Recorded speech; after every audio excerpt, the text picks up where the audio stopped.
Hi everyone and welcome back to another video. So if you want to write high quality essays faster and more effectively, using Perplexity AI can help you research, structure and refine your writing like a pro. In this guide, I will show you step by step how to use Perplexity AI for writing essays effectively.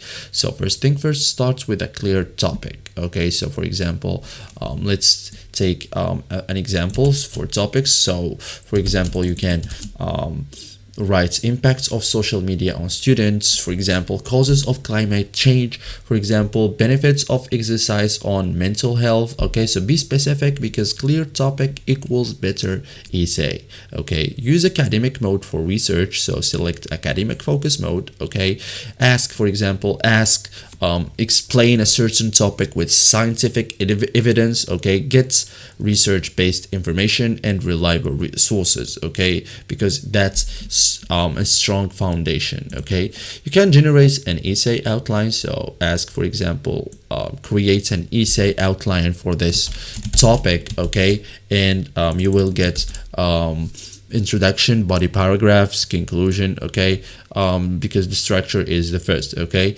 write the introduction. So write an introduction for this essay. Make sure it includes hook, topic explanation, and this is statement. Okay, then you can develop body paragraphs. So write a paragraph about and inserts a certain idea. Each paragraph should include topic sentence, explanation, example or evidence. Okay, so thank you guys for watching this video and see you in the next tutorial.